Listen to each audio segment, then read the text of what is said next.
We're going to have on our next guest shortly who's going to talk to us about immigration. But I do want to, since we're talking about foreign policy and immigration, I don't know if you saw this, but this, I'm about to show you guys something, and it's real. Okay. This is real. Speaking of foreign policy. Okay. So for those of you who are maybe listening, don't have your eyes on the screen, listening to podcasts, this is an image that I thought was a parody. And you see here Joseph Biden, who looks like a wax museum rendition of Biden. And it is a, what would you call this? This is like social, like this is like they went into some program to make their social media, like Canva, which is actually good. And feel free to sponsor the show, Canva. But, you know, they went in there, they got their like whatever cool photo of Biden. And they did some photoshopping, put him in front of a nice, like, what is that, a sun type of image, a blue background, and they have him saying in Creole, don't, I can say quite clearly, don't come over. Oh my God. I actually don't think that's, does anyone here speak this? Because I think that says, like, I couldn't be clearer. I'm not sure. Let me know if anyone watches this. Yeah. But this is him. Like, this is Biden. And what's weird is, like, the U.S. Embassy in Haiti, like, put this out. I mean, it makes sense they put it out, but it's also like, isn't this embarrassing? Oh my God. But it's not. Yes. Apparently. It is. I mean, if Trump, imagine if Trump said this, what would the blue checks on Twitter be saying about this? Oh my goodness. Oh my God. I mean, fair weather friends. Yeah. Like, people have said, oh, well, Trump inspired so much political activism, and now maybe people are going to go back to brunch now that Biden is president. But like, those people were not that helpful to begin with, right? Right. That's like, if true. you can't, if you're only upset because the guy in charge is like orange or whatever. Yeah, Cheetah Mussolini. He's orange and crude and, wears a bad toupee. Like, that's, I don't really need you.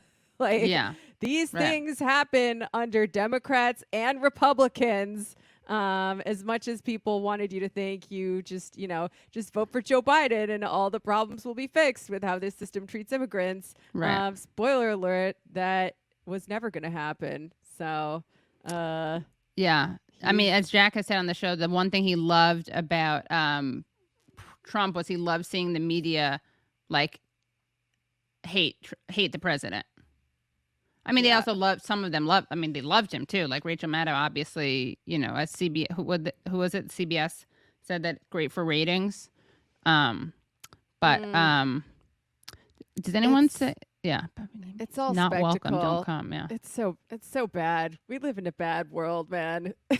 Like, this is once again kind of weird that that's the way the media operates. But like, no, spoiler alert, Biden sucks too. And, maybe they're not kids in cages anymore. Maybe they're kids in child overflow centers or whatever, like Orwellian thing they're calling them. Right. It's the same fucking thing.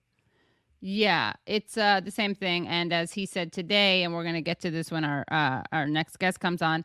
Well, we have two guests coming on. And as we're going to learn shortly, he really is emphasized how these are not babies. Most of the kids in cages or non-cages are under are like 16 or 17, which we can get to some of those good clips shortly.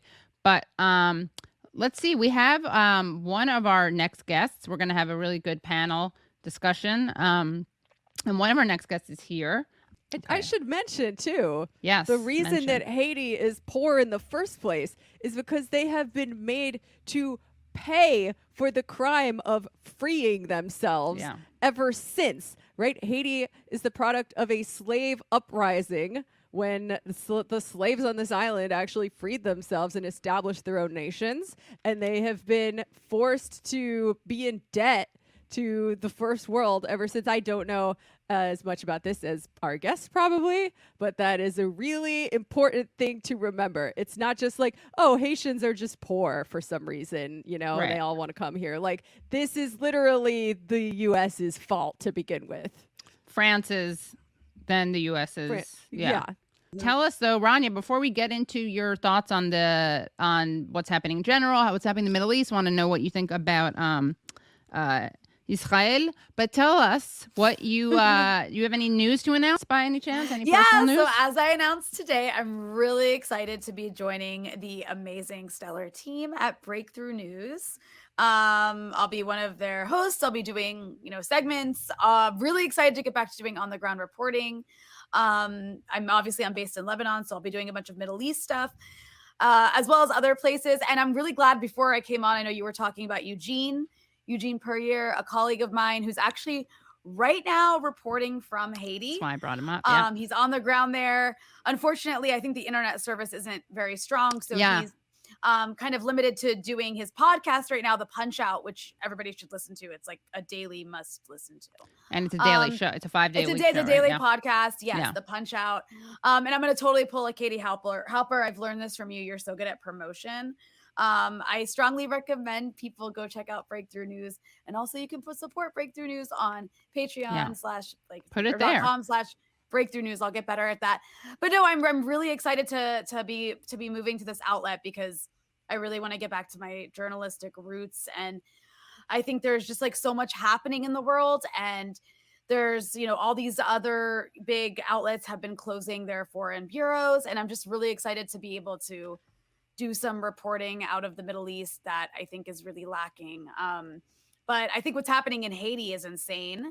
There's this it's funny because, you see the Washington Post editorial. You failed the board. Test. It's funny. You said it's funny. It's funny because the Washington. Let me finish my sentence. The Washington Post editorial board released this or published this piece, being very upset that the Bolivian government that was recently democratically reelected to take over the country after there was a fascistic coup government in place, is trying to prosecute Hanin Áñez, who is the U.S.-backed coup leader that oversaw these massacres of indigenous protesters after they forced Evo Morales out a year and a half ago.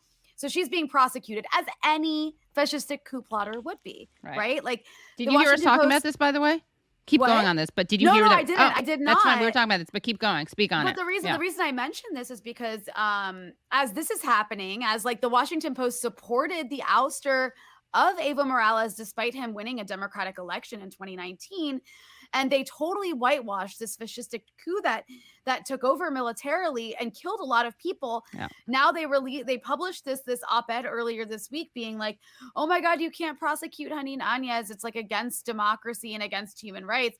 And it's aren't you people supporting the prosecution of these rioters who came to the Capitol Hill on January 6th and did way less damage than the people in Bolivia?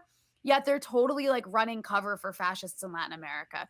So anyways, the reason I bring that up is because Haiti has this president who's overstaying his time in office. He refuses to step down. He's a US-backed president, so it's totally fine. And to what Jamie was talking about earlier, Haiti's punished. They still pay reparations to France every year for overthrowing overthrowing their slave masters over 100 years ago. They had the one and only successful slave revolt in the world, and they had to pay reparations to France for that, for their property and human beings that they lost, right? Yeah, that's not the direction that reparations are supposed to go. Exactly. Yeah. But also Haiti for the last several decades has played this role of America's slave labor for production for its cheap companies. And they manufacture all these products for Canada and the US. And it's this dictatorship for cheap labor. And to what you were showing with Joe Biden earlier saying, don't come here. I mean, back when Obama was president, after the earthquake in Haiti that displaced so many people and killed so many people, the US went around on one of its ships saying over a loudspeaker at the direction of the Obama administration, telling people, please do not come to the US, stay where you are, as they were suffering tremendously from their slums collapsing. I mean, this is a country that's been impoverished because And when was that? That was in like 2009. Like, I mean, it was like one of Obama's first years in office. And so it's like not new for Democrats to behave this way.